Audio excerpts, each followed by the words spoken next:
actor, author, certified life coach, encourager, family man, dynamic inspirational speaker, and so much more. Welcome to my podcast, Get Your Positivity with Harold Keith.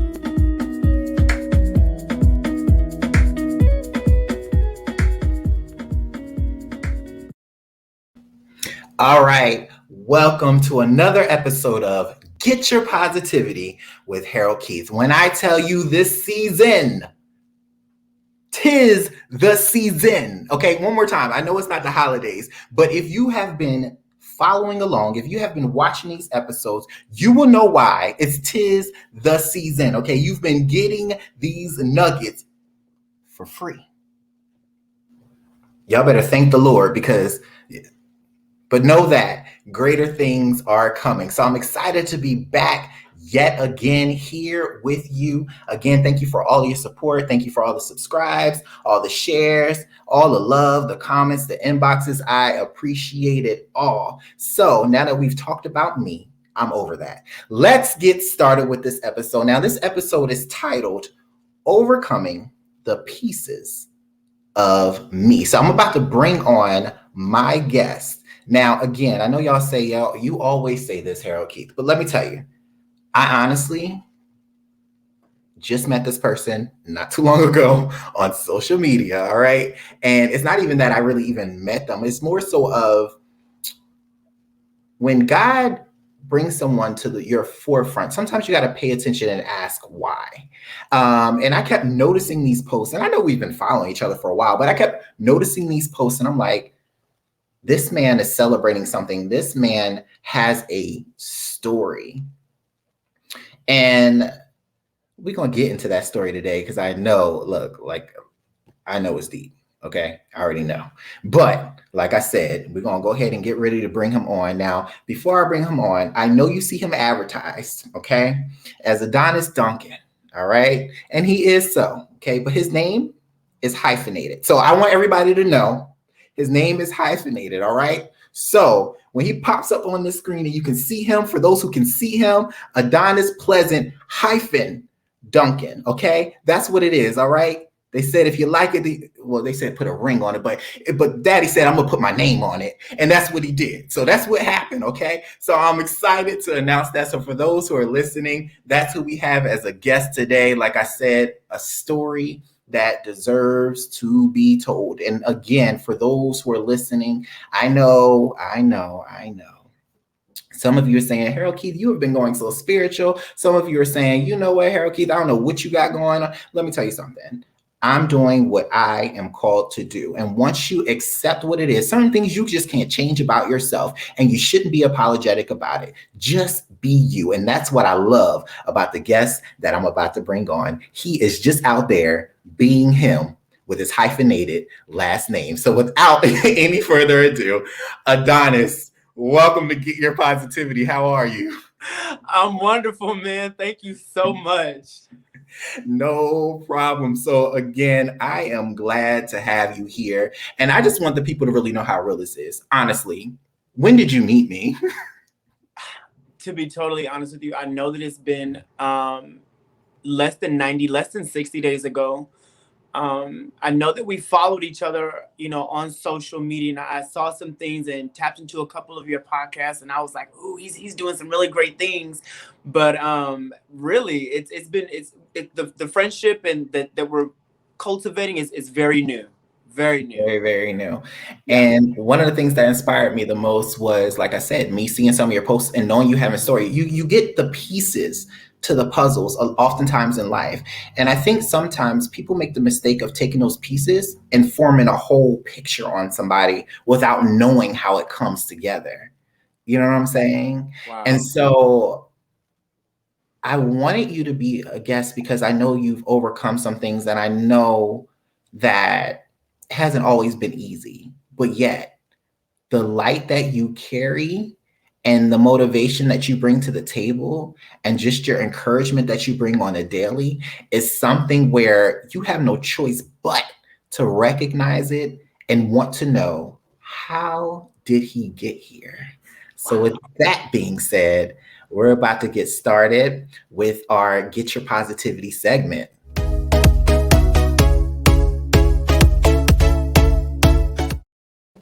So here we are again. For those who are listening, the topic is overcoming the pieces with me, here with Adonis. We're going to leave the last name alone for now. Okay, y'all know his name. All right. So here we are. So Adonis, I think for me, I want to know, like, how did you get to this space? And I'm going to ask you this in this format. What is the biggest thing that you've had to overcome so far in your life to get you to this place of what I perceive to be as peace and happiness? Wow, man, Harold, that's a loaded question. But when I really scale it all down and scale it back and really get to the root of it, what I had to overcome were were the lies that were planted in my heart and in my mind from a very young age. From a very young age, I was always big. Even when I was little, I was big. Mm-hmm. And when you're around certain people that notice a certain light in you, sometimes things can be said, maybe knowingly or unknowingly, but I held those things to my heart. Mm-hmm. And they were said a lot of times by people that I loved, people that I admired, people that I looked up to. And it laid a foundation for my belief in myself, which held me back a lot, which also led me down some roads that led me into habits, which led me into addictions, which led me into relationships and friendships that became toxic for me because I wanted to fill a void. I wanted that acceptance. And overcoming and knowing now that none of those things that were ever said about me or ever said to me or spoken into my life were ever true, and that God called me to be set apart. He called me to be chosen. He called me to be different. And I'm never to be, along the line of many. I'm always going to stand out. And that was something that I fought for a very long time. I want to blend in. I don't want to be different. I want to be like everybody else. I remember telling my mom that. And she was like, "You're blessed. You better be glad you're different. Why would you want?" I was like, "No, I want to be the same." Because I saw by me being different, I was being persecuted. I was being talked about. I was being picked on. I was being bullied. I didn't have those things. So in my adult life, it followed me. And that's where it started. Once I started to really realize who I was, what all I embodied, and how heavy I was, and the weight that came with me, I was like, whoa. And that tipped the iceberg. And it's been some other things unfolding since then. All right, so let's talk about your journey to even recognizing this point, because I know one of the things that I do see often is you celebrate your sobriety. And Yes. I know there are many people who are listening and watching that they go through things and their addictions. And sometimes some people are so caught up in their addiction and pacifying it that they don't even realize they're in one. And so I know that is something that you can touch on. And I know that is something that is so deep. So I really want you to just go in on your journey, because I want people to understand that even though you can say the things that you say now, it was a process to get to the point where you can even recognize you and recognize where you went wrong. Because just like you, I can understand looking up to some people and then them telling you things that would just tear you down. And to the point where you believe so much in these people that you forget who you're really here to serve. You forget who you really are. And then you turn to things because you feel the neglect, you feel the abandonment, you feel all of those things. And then before you know it, you're caught up in what the world has set up for us to fail. Right. So let's just talk about it. I just have to hear about it. I know you have the story, and I'm ready. Well, let's take it all the way back. Let's take it all the way back. And I believe that if it's not talked about, if it's not aired out, it's not going to be cleaned out. It's not going to be healed. You're not going to become stronger. And This is a very vulnerable moment for me because I've only spoken to a handful of people in my life. I'm 34. Only a handful of people have I really spoken about it. I made a post, something about it. If you read between the lines and you were kind of smart, you kind of put the pieces together. But for the sake of this and what we're starting together, and what I believe that God has given me now, the vehicle to edify, I'm going to do it. So when I was between the ages of 5, 6, and 7, I was molested. And I was a part of a church community that where we're supposed to be safe. You know, as a small child, I thought that I was surrounded by people who love God, who were in the church, and that I was supposed to be safe. And I knew when it was happening, each time that it happened, that it was wrong. I knew that I felt bad, I felt guilt, I felt shame, but some part of me felt that it was my fault. You see, because I was different. I wasn't like the other boys. So Right. that's why. And I internalized that. And I almost started to hate and resent myself for being the way that I was, just so set apart, just so different. Why you gotta sparkle? Why you gotta talk? Why? So I began to dim myself down. That's where isolation started. I became quiet and mute.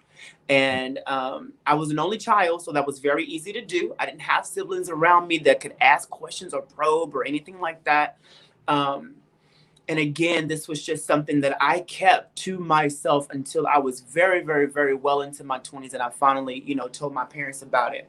But I wanted to touch on that because that was the seed that started everything for me. What I believe, the anger that I had in my heart, the desperation to be with my biological father, because you see, at this point in time, in this juncture of my life, my biological mother and dad were split. He was in the Navy, fighting for our country, doing his thing, doing what he thought in his heart was right by me.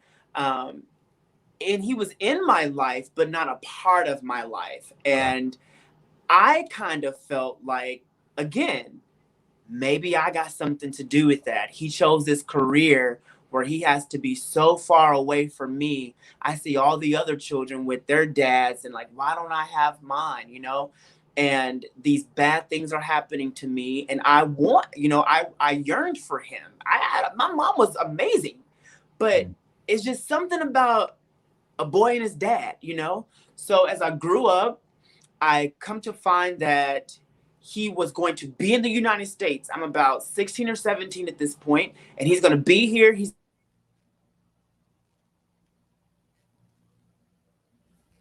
You went mute on me. You still Oh with me? no. All right, you're back. Go ahead. Okay, sorry. So he's stationed here, and this is where he's going to retire. And so I got excited. I went out and I visited, and I'm going to tell you how excited I was. I was so excited. I learned a bus route to get to the high school in the area. I found out, well, first I found out where the high school was, and I found out how to get to it. And then I also found the local mall because I needed a job. Because if I was going to stay there, I was responsible. I was going to get a job. I got hired same day at Hollister. I walked in, I told him what I was doing. I told the manager, and I got hired. And I ran back to the house and I told my dad, I'm like, I know what high school I'm going to. I know the bus route and how to get there. And guess what? I have a job. Like, I don't want to get back on the plane. I need you in my life. I want to stay here. Like, you're going to retire here. We didn't get to do the whole father-son thing when I was little. Let's do it now. But then what happened? The rejection came. Because here I am standing 16, 17 years old. He was probably around my age, 33, 34. Yeah, exactly. He's like 34. He's like, no, you going back home with your mama. And I'm building my life here. And now at 34 and understanding that he didn't have his dad in his life. Right. So he didn't know how to be a father to me because he didn't have an example. I didn't know that at 17. All I knew was that I was being rejected. All I knew is that I felt abandoned again. All I knew was that I wasn't enough. All I knew is that I must lack something. There go you being different again. There you go being set apart. You're not the son that he wanted. And it brought up so many things. And when I went home, I went completely AWOL. There was no more church. There was no more praying. There was no more Mr. Nice Guy. And that's when the drinking started. I knew a family member on my dad's side that partied on the weekends, and I could go over there, and there was my choice of liquor, and that's what I did for several weekends. Leading up into me becoming 18 and living on my own. I moved out at a very young age, and it just kind of gets more and more interesting after that. But that's definitely where it So started. let me pause you right there, Sorry. and we'll come back to that. But let's go back to say even something about you. Like at 16, 17, here you are in a foreign place. You're so excited to see your father, your biological dad, that you at that age learn a bus route. Okay. You go and get a job, and you pretty much laid it out and said, Dad, you don't have to worry about a thing. Let's just do this. Yeah. Okay, Yeah. let me just say these kids nowadays, no one like, okay, let's just say it. The initiative that you took, the responsibility that you took, the lengths you were willing to go said a lot about you even then. And sometimes I sit here and I look back on my life and some of the situations I've been in, and I'm like, how did I not see how powerful, how great, how gifted I was when I was living it? You know what I'm saying? But I could not see Yeah. it because I was so caught up in everything that was going on. But now that I sit back later on and I reflect, I'm like, dang, you really were something to mess with. And Yeah. that's why you were chosen. And so here you are, you're going through this, which a lot of people go through things. And a lot of people, they deal with hurt. And a lot of people find their ways, their vices. And that rejection piece is real, especially when you're rejected and you get that rejection from someone who you want that approval from so bad. And the thing about life is, I know this is said so much easier than lived, but we often seek that fulfillment and getting that void handled in things that only God can resolve within us. Oh yeah. And it's because of many factors, but one of those things is just the way that society deems things to be normal. And Mm-hmm. like you want this and you want to live this kind of life and you want that because that's what society tells you you need to have. When in reality, you don't need any of that. As long as you have God, He will remind you of who you are and He will carry you through and take you through. And I think oftentimes we forget that because we are dealing with the battles of what we call life. But this life is temporary, and that's sometimes we get caught up in trying to make things permanent in a space that is not here forever. But we Correct. want to feel good while we're here. We want to do things while we're here. And when we get on those lows, sometimes faith is one of the first things to go Yeah. because we want to say, God, how dare you? Why would you put me in this situation? I thought you loved me. Yeah. You gave me a father who loves me. I thought I was here for a reason, but in those moments, you're so broken and you're so hurt that you look for something else to give you validation. And in your case, you turn to alcohol. Yeah. So let's talk about that. What was that life like? Whoo, man, that was definitely a roller coaster. Looking back, I could definitely see where the enemy really glamorized a setup for failure for me. It was, honestly, it was about 12 years of death by distraction, honestly, like though, like a little bit over a decade. That, I mean, of course now I have something that I can present to other people, and I can see why. But freshly coming out of it, I was really depressed about it. But here's what happened. So I go home, I'm running rampant. I completely decline in school. Completely just decline in school. I get out of all extracurricular activities. I don't want to do it anymore. I'm being totally defiant to my mom at home, and again, partying on the weekends, sneaking out, getting into trouble. I moved away, came and got my own apartment around 18 years old. I mean, and that was just like the hub. Oh man, Don's got his own place. You already know it's going up. What? And that was every single night, every single weekend, because I was so down and I was so depressed, but I was disguising it as in me living my best life. Like, nothing's gonna hold me back. I'm strong. I'm independent. I'm gonna show you. I don't need nobody. No, I needed everybody. I was so Mhm. lost, so lost. Turned 21. Right before I turned 21, I got into my first drunk driving accident that really, it could have taken me out. The entire windshield was sitting on my chest in my lap, Mm. and the car was smashed into a tree. I wasn't driving. Another person was driving, and both of us walked away with just a few scratches. So I knew that God had something for me. Within that same year, I was beat up by several guys on more than one account. Beat to where I was unrecognizable, like swollen eyes, busted lips, bangs on my head and my jaws, and everything was kind of swollen and bruised on my sides. Again, for being different, for being, this person. So again, I'm internalizing everything, and I'm just hating this, and it's just getting worse and worse and worse. So then, I'm 22 at this point, 22, 23. I'm young. I'm looking for love. I'm looking for acceptance. Got into a really bad relationship that strung along for about 8 or 9 years.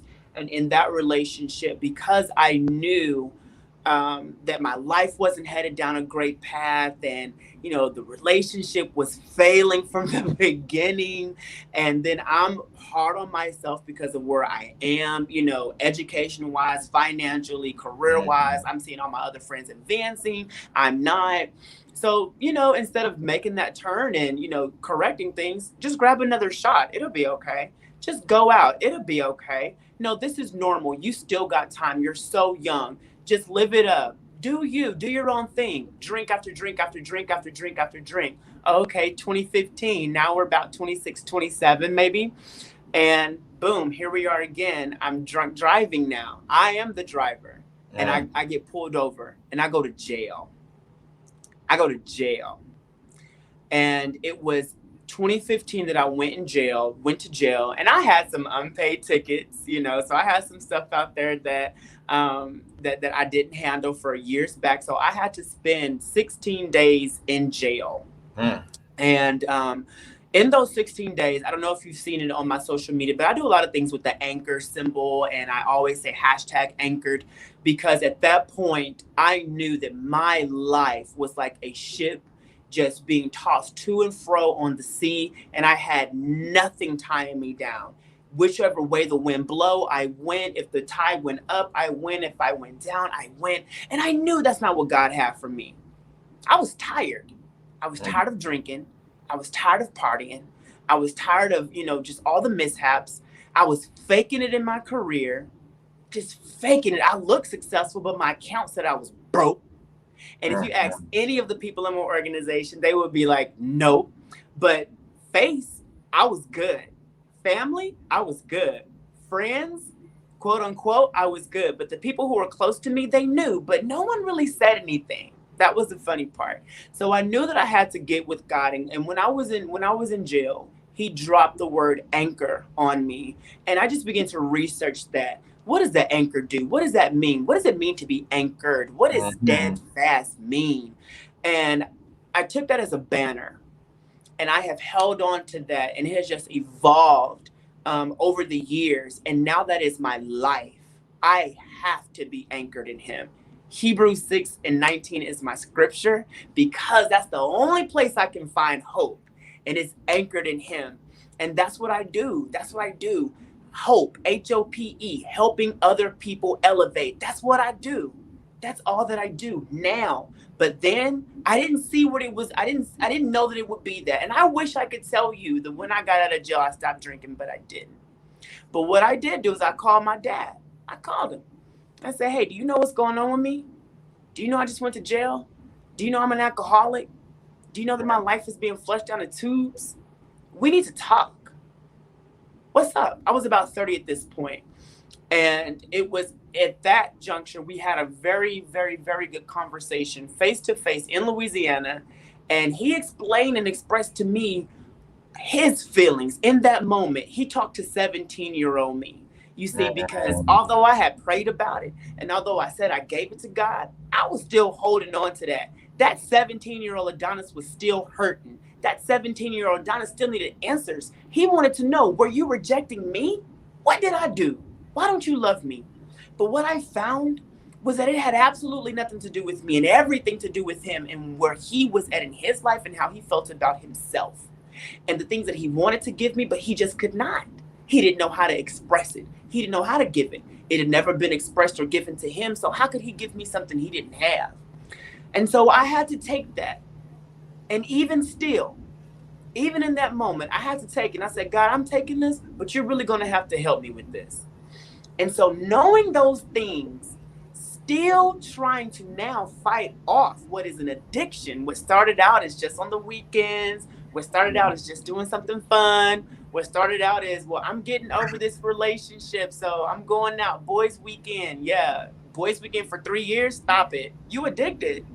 So once I saw that career wasn't happening the way that it should, my relationship with my family was not good, my friendships don't last, my like my physical body, I'm tired, I'm tired. And I said, okay, is it the alcohol or is it deeper? I went to church and I found out about this really cool group called Celebrate Recovery. And Celebrate Recovery saved my life. I grew up in church. I grew up in church. I know all the cliche scripture. I mean, I got the faith, I got it.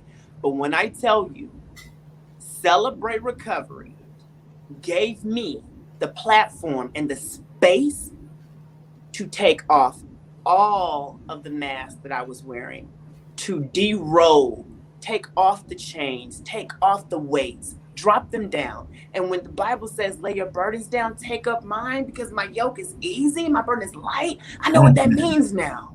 I know what that means now. But that took me 2.5 years, almost 3 years now, because at the root of it, at the heart of it, what I was not willing to admit for 12, 13, almost 13 years, it wasn't about the drinks. It was because I was hurt. I was hurt. I was angry.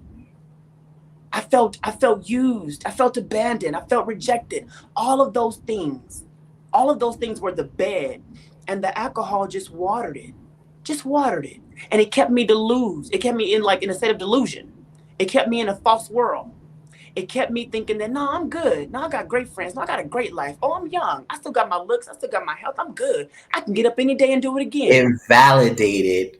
Oh, yeah. It made you feel as if you were validated and endorsed. Right. And you said so many. Listen, if I could throw this whole set away right now, I would, because you said so much. And I knew you had a story, but I did not know you had this story because you don't look like what you've been through. And a lot of people don't. And you said something earlier with your conversation with your dad. Sometimes, we put too much on people. Yes. Without realizing that they're people too. Yes. And sometimes people only do what they know how to do best based on their lives and their experiences. And so we hold people at these expectations where we set ourselves up to be disappointed because we're putting them where we perceive them to be, but that doesn't mean that's their reality. No. So here we are sitting here saying, oh, why weren't you doing this? Why weren't you doing that? And the simple answer is, did I ever say I could do that? Right. That's what you expected of me, but that's not who I am. I feel like once we allow people to just authentically and recognize people and allow them to be who they are without expectation, then we save ourselves so much. So I don't know who's watching. I don't know who's listening. And if you haven't gotten anything from this, I don't know what just tune out now. Just throw it away. Don't get back to me on the next episode. But what I'm telling you is, stop giving expectations to people because you will be disappointed every time. The only thing you should expect anything from is God. And I'm going to tell you why. Because God will not fail you. That's right.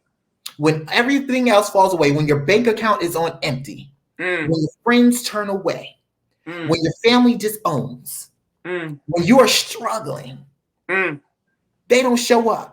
It's God who provides. And I say this all the time. There's sometimes I used to look at my bills and my expenses and how I paid it all made no sense on paper. Yeah. Yet I'm sitting here living it. And one of the things I've been teaching to my prayer group is this. People out here saying they living their best life. Well, if that's your best life, live it. Live it. But what I know is I'm living my better life because the best is yet to come. My best life won't be until I'm sitting there right with God and we're having this conversation and he lets me in where I'm supposed to be and we have our moment. And when I'm living that eternal life, that's when I'm living my best life. But while I'm here on this earth, I'm just living my better life, my better days. And guess what? Every day, it might be better in one category, but worse in another. But guess what? You have to keep on moving because God doesn't take you through anything just for any reason. He takes you through things intentionally. And sometimes we need to stop saying, why is God taking me through this? And you ask yourself, because it's not about God and it's not about the devil. It's about the choices that you're making. Why are you taking you through it? You better come on. So you said so much, and that just raised something within me because I sit here. Uh-huh. And the life that you live in your better days and the things that you say, yet versus the things that you've been through. If people know what I know, you shouldn't be here. Oh, on more than one account. If it was up to the man, if it was up to what the world perceives certain things to be. Yeah. But then there's a God. And there was a moment where you threw away the faith. Oh, yeah. But God looks at the heart. And even though you were angry, he said, my child is hurting, but he will see me again. And I will make sure of it because every time he falls, I will pick him back up. Every time he goes left, I will make sure he goes right because he will have no choice because there is something I have to do with him. There is a reason why he is here. There is somebody that he can relate to that no one else can. There is purpose in his veins. He is anchored within me, so therefore he will stand. However, this is his process, but I'm not going to force my child to be nothing that he ain't ready to be. Wow. When he's ready, he will surrender. And once he surrendered, I would change his whole life around. I would take his situation. I will erase those things that he feels as though broke him and use those as his strengths. And he will be unstoppable. He will be able to overcome the pieces that have fallen to create the masterpiece that I have projected and created. That's right. Wow. All right. So, okay. Let's bring it back. Let's just bring it back because let's bring it back. So here you are, you found this church group. Mm-hmm.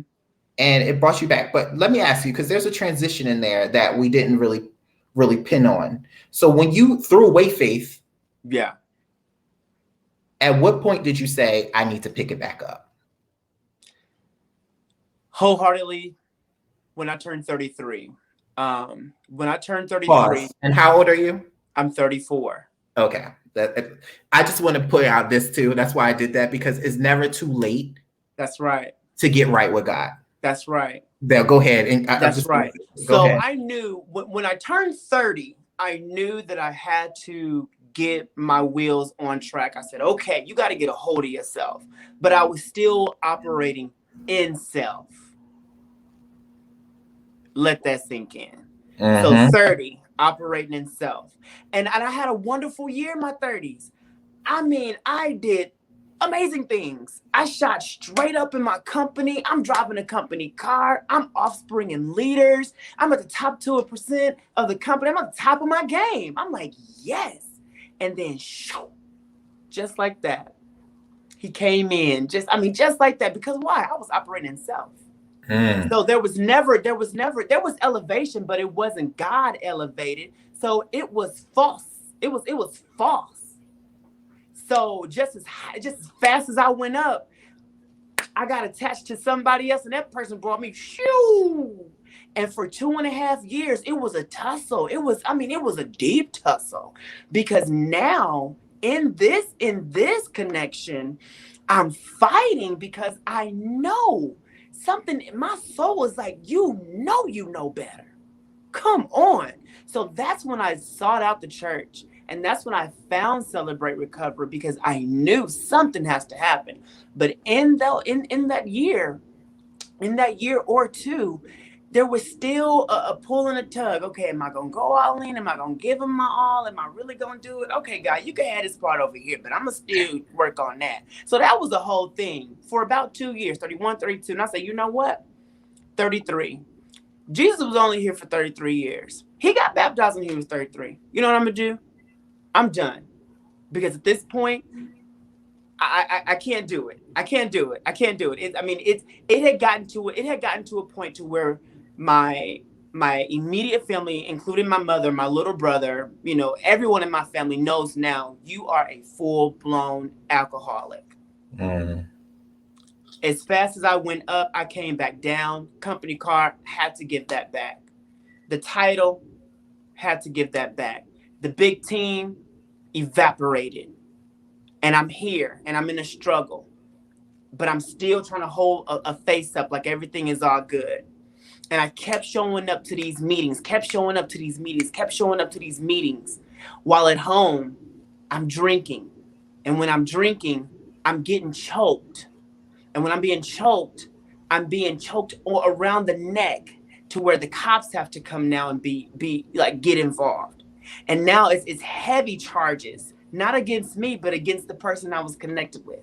So my life is really becoming unmanageable. My mother is worried for my well-being at this point. My dad is worried for my well-being at this point. So I say, you know what, Adonis, what are you gonna do, bro? Because you see where it's happening and you've seen where it goes. You know where this goes. You know where this goes. God has grace, but his grace has limits. You better straighten up and fly right.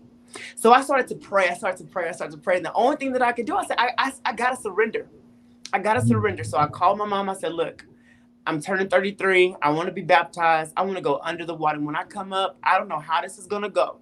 I'm not putting any sort of request on God. I'm not asking him for a certain amount of things. I'm not, whatever it looks like. In his eyes, that's what I want, because what I've been doing for the past 32 years is dead wrong. Whatever the assignment is, whatever the purpose is, whatever the mission is, I want to be in alignment. I want to be in his will. I have to operate that way because out of his will, I see where my life is headed. And I have years ahead of me. But if I keep staying in the driver's seat, I don't think I'm going to make it past 40. And that's the conversation that I had to have with her. So you better believe that on my birthday, my behind was in some water because mom wasn't having it, okay? She wasn't having it. And that was the true beginning of the becoming. And I wish I could say it was an overnight, but it wasn't. Even that weekend, I was like, man, okay. No, for real. This is my last weekend, y'all. For real. Because I had friends come and they surprised me. They surprised me. I was like, okay, it's my last weekend. Kept showing up to meetings. I went through a 12-step in a year. This 12-step changed my life. It's a part of Celebrate Recovery. And it's not about talking about the addiction. It's about talking about the things that led up to it. You see, they got into a place in my heart that no one ever had. They asked me things and probed questions out of me that no one ever had. I had to discuss things and get a sponsor and have one-on-one conversations with a human being about deep, dark secrets that I had not disclosed with anyone. And it was at that moment, going through that process, totally surrendering and working with the Holy Spirit, because you got to be obedient. You got to work with it.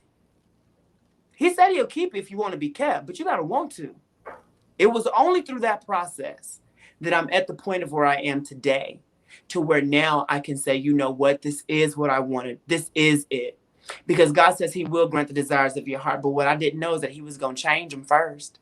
Because if you would have asked me... Wait. Come back and say that one more time for the people. Okay. I'm say just it one more telling time. you. He says that in his word, that he will grant the desires of your heart. Right? But what I didn't know is that when I allowed him to permeate and rest, rule, and abide, and be just like a fish is with water, you take that fish out of water, it don't survive. You take the water out of the fish and it's dead. They are one.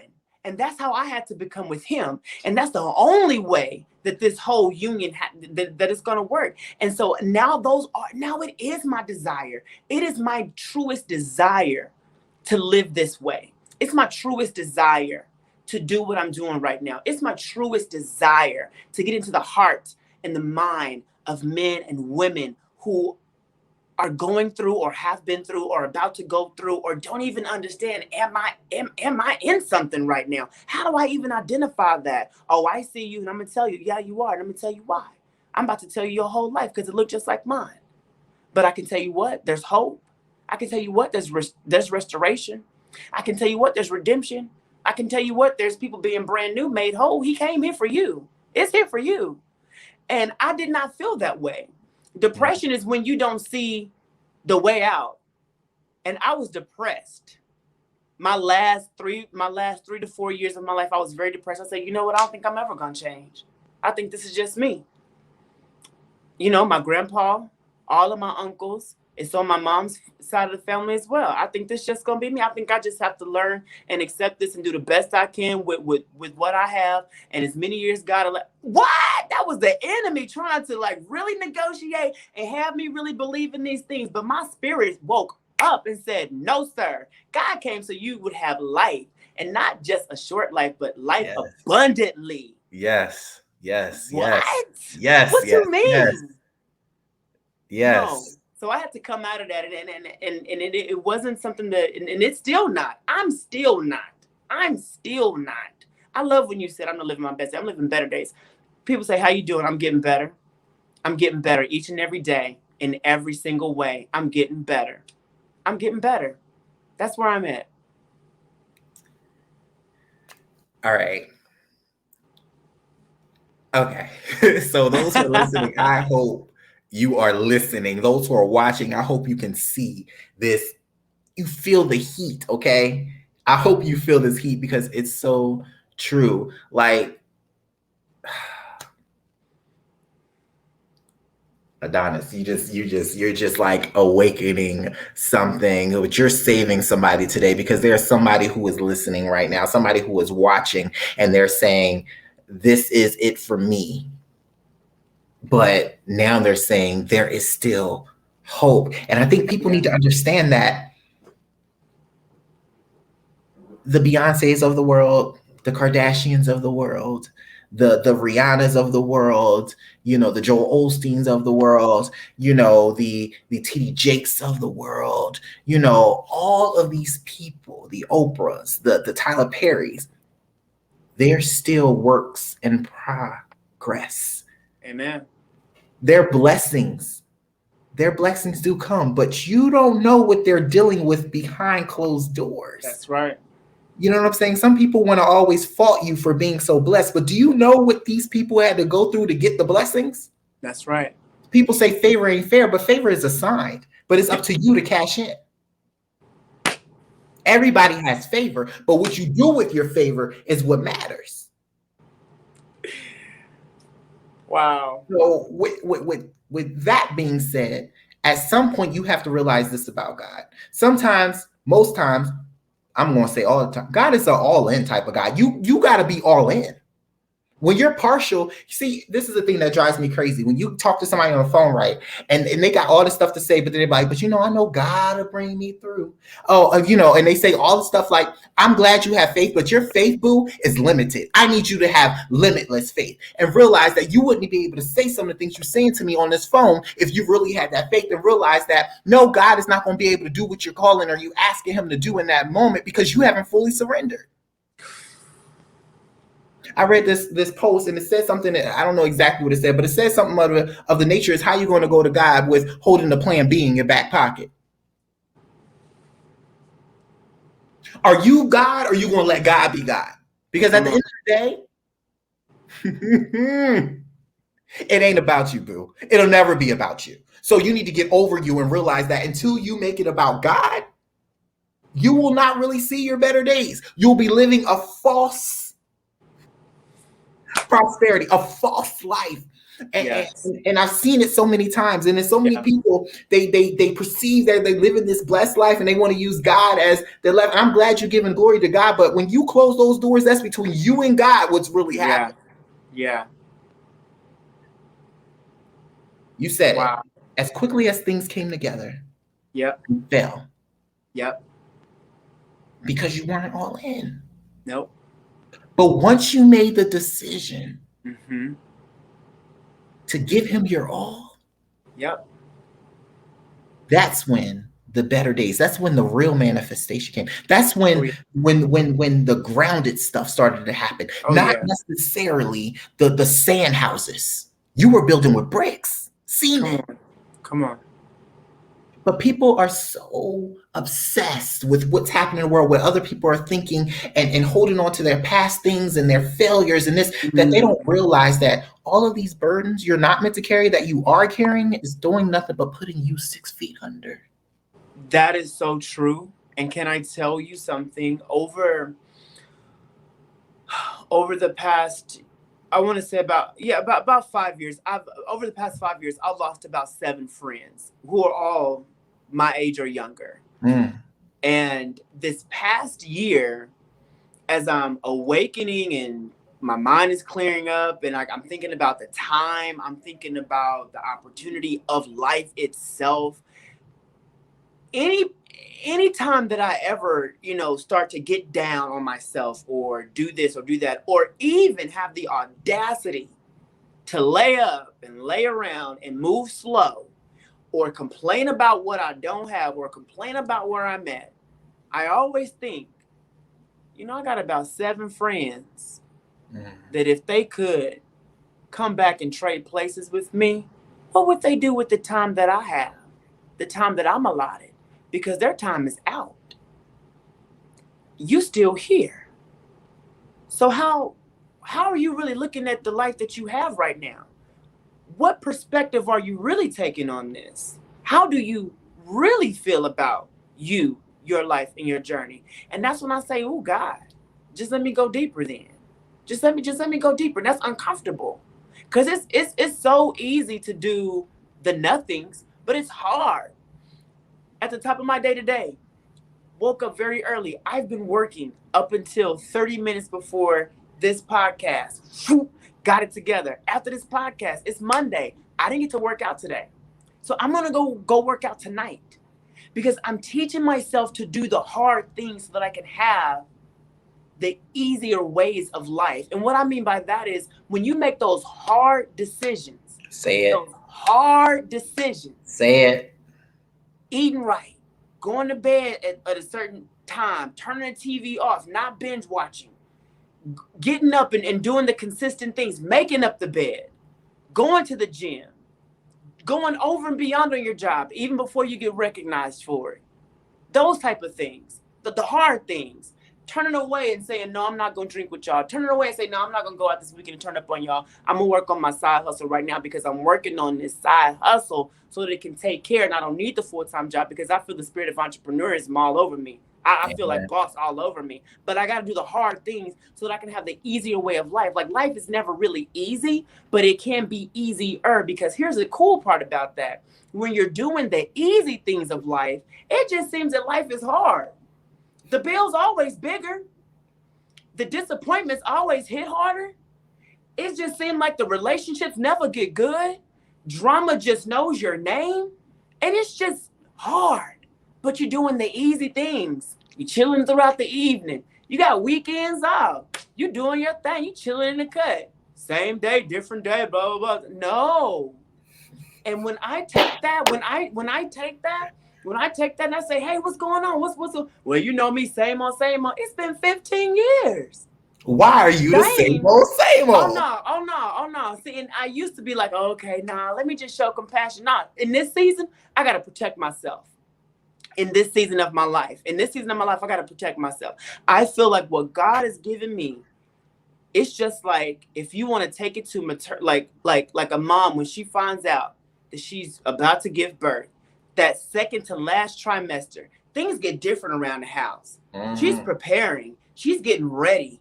The things that she's doing to her body is totally different. Her mind is changing. And when she gives birth, oh, the way that she protects that baby, the way that she cares for that baby. And that's what I feel like this gift is. That's what I feel like this awakening is. That's what I feel like this mission is for me right now.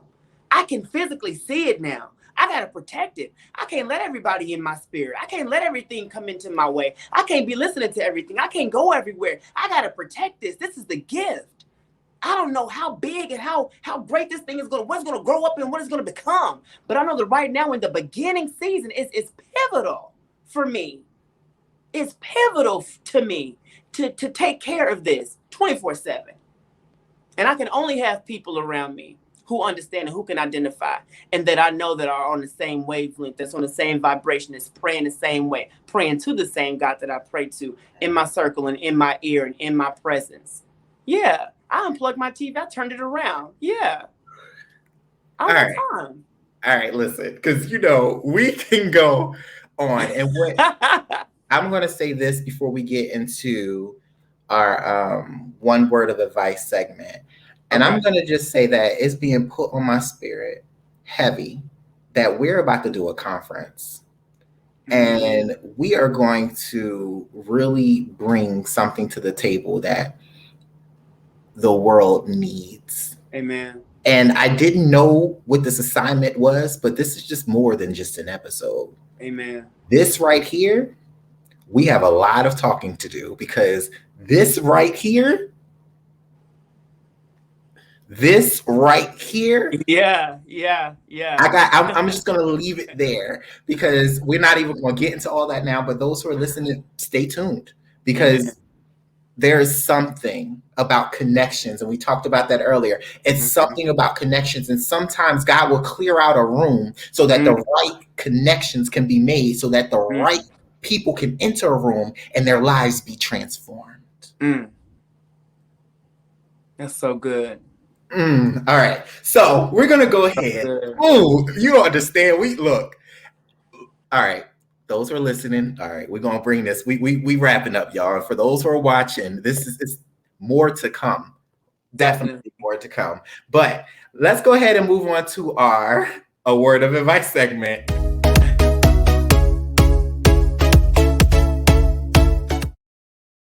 All right, so Adonis, now you said a lot of great things, but what is one thing? Now, when I say one word of advice, it doesn't have to be necessarily one word, okay? When I say a word, I mean give them a word, but we done gave them a whole sermons and things around here. So people weren't running around their rooms, parked their car, had to shout hallelujah. I don't know what to say, but what I'm going to say is, what is something, the last thing that you want to say to those who are listening and to those who are watching today? Let me be more specific. Those who are in the process of overcoming the pieces of themselves. What I would say for those who are overcoming the pieces of them, what I had to realize and am realizing now is that this is a process, and the goal is progression and never perfection. While you are overcoming the pieces of you, you will be collecting other pieces of you, and you will start to discover there's some other things in you. And for me, what I would say is, honestly, if you, man, if you are in line with God, I serve God. I serve I serve Jesus Christ, God. And when you pray to him and you say, you know, God, I'm ready. Have your way. Have your way. Period. Nothing else after that. Something starts to happen. And when you start to feel it, go with it. Don't question it. And don't even discuss it. You see, there was a period in this where not even my mom, I couldn't discuss it with her, because it's in her primal nature to protect me. So some of the things that were happening, and some of the things that were coming to my mind, if I told her, she would have went into mother mode and wanted to protect me and wanted to know more and get it, and it would have messed up what God was doing. So you got to understand that it's you and him. You got to understand that it's you and him. Second, journal. Write it all down. And if you're not into writing, do an audio, because it's nothing more refreshing than to go back and to revisit where you were a month, 2 months, 90 days ago, 6 months ago, 9 months ago, a year later. Wow. Look at where you are. That is so encouraging. When I look back over my journal for the past 3 years and I can see where all of this has come, it now makes so sense. The pieces of me is a whole puzzle that God sees. So we're putting those pieces together. some of it got tossed out. He's going to put another one in because we don't need it. But we know that it was a process. So for me, that one word is to enjoy the process. Embrace where you are and know that there is so much more to come. And it's only the beginning. God got you. Stay anchored in your mission and your journey to fulfilling your purpose that was designed specifically just for you. Listen, and for those who are listening, the only thing I have to say is live intentionally. Live intentionally. Be intentional about your time here on this earth. Be intentional about who you allow in your circle. Be intentional of the relationship that you have with God. Be intentional of self-awareness. Be intentional about how you get up and utilize every second of your day. Because it matters. I'm not saying that all of your days will be great days, but if you shift your mindset and be intentional about the thoughts that you're processing through your mind, you will be able to train yourself to see the good within the bad. You'll train yourself to be able to say, this is not an attack of the enemy. It's a pressing of God. You'll be able to identify things that you once could not see. You will be able to recognize when you have leveled up. Be intentional. Now, I'm going to wrap this episode up. I promise you I'm going to wrap this up because I feel like we could go on, and that is why we're going to work on some other projects. We have some stuff to do. Yes. But those who are trying to find Adonis, you know what this is. This is our Where Is segment.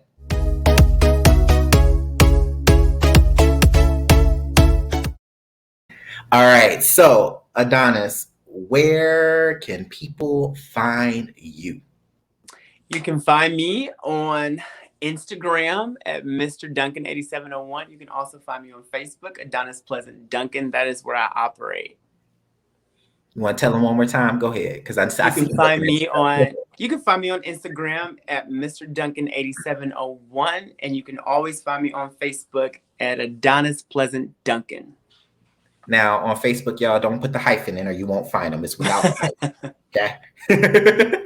But, all right, with that being said, I love to close out these episodes with a song. So I'm going to ask you, if you could choose any theme song in your life right now, what would it be? Now, before you say that, for those who are watching, you know the routine. You have to Google this yourself. Okay? YouTube it, Apple Music it, Tidal it, Spotify it, whatever your music source is, you're going to have to do the work. But for those who are listening, you know you're about to hear it. So without any further ado, Adonis, what is that song for you? Alive and Well by Saddleback Worship. Alive and Well by Saddleback Worship. That's right. All right, so as we go ahead and get into this, I just want to say thank you so much, Adonis, for being a blessing to this season of the podcast. When I tell you, you keep living in your purpose. I know this is only the beginning of these better days, and we have so much that we need to talk about and do because we are about to rock some people's boats and we're going to get them anchored at the right spot because we have work to do because God says the best has yet to come. So with all that being said, I don't know how we're going to do it all. I don't know when it's all going to happen, but I know we're going to start working on it because we can do all things. Through Christ that strengthens us. So with that being said, what's that song again, Adonis? Let them know so we can hear it. Alive and Well by Saddleback Worship.